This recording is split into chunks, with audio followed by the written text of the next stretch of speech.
Comme je le disais précédemment, Yannick Marcil invoque la liberté de choix pour s'opposer aux athées militants. Ce fait révèle qu'il ne fait pas la différence entre une question épistémique et une question éthique et politique. Autrement dit, il ne fait pas la différence entre une question de valeur et une question de fait. Et soit dit en passant, la question qui est abordée dans le cadre de ce cours-ci, c'est-à-dire la religion et la science sont-elles compatibles, c'est une question épistémique. Ce n'est en rien une question éthique et politique. Peu importe que la réponse soit oui ou non, ça ne touche pas à la liberté de religion.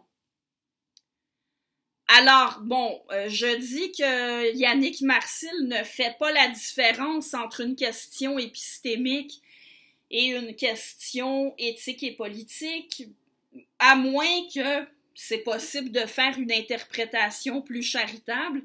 Peut-être qu'il ne s'est tout simplement pas rendu compte que l'opposition à la religion qui caractérise les athées militants se situe beaucoup plus sur le plan épistémique que sur le plan éthique et politique. La majeure partie du discours des athées militants ne se situe pas sur le terrain des droits fondamentaux comme la liberté de conscience, la liberté de religion, la liberté d'expression.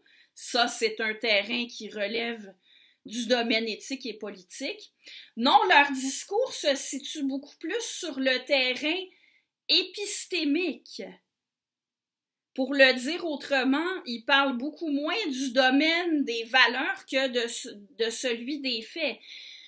Même s'il leur arrive effectivement de critiquer les religions sur le plan moral, notamment quand elles motivent ou qu'elles servent à justifier des attentats, de l'homophobie, du sexisme ou autre chose de moralement répréhensible, la majeure partie de la critique des athées militants ne vise pas les normes immorales qu'on peut retrouver dans les religions, mais plutôt leur absence de crédibilité sur le plan des faits.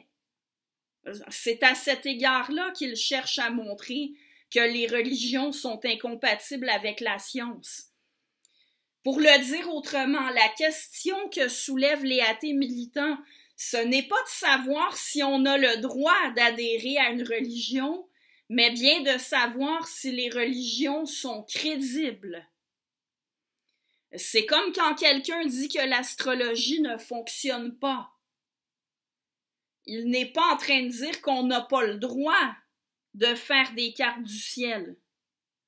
Ce qu'il est en train de dire, c'est que une carte du ciel ne permet pas de se prononcer sur la personnalité de quelqu'un ou sur le déroulement de sa vie. Mais si on a envie d'en faire, on peut en faire. Alors, de la même façon, Dawkins, Harris, Barry, Coyne et ceux qui pensent comme eux, ils ne disent pas qu'on n'a pas le droit d'adhérer à une religion.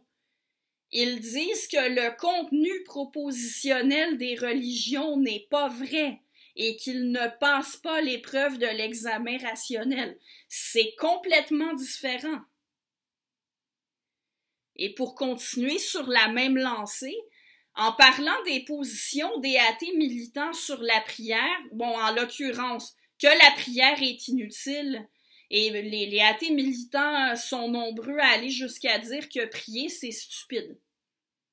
Alors, à cet égard-là, Yannick Marcil écrit ceci: « En bon libéral, tu devrais être sensible au choix de vie individuel de tes semblables. » Alors, selon l'interprétation qu'il fait, quand les athées militants font remarquer qu'il ne sert à rien de prier pour les victimes d'un attentat, ils sont en train de renier leur philosophie libérale, rien de moins.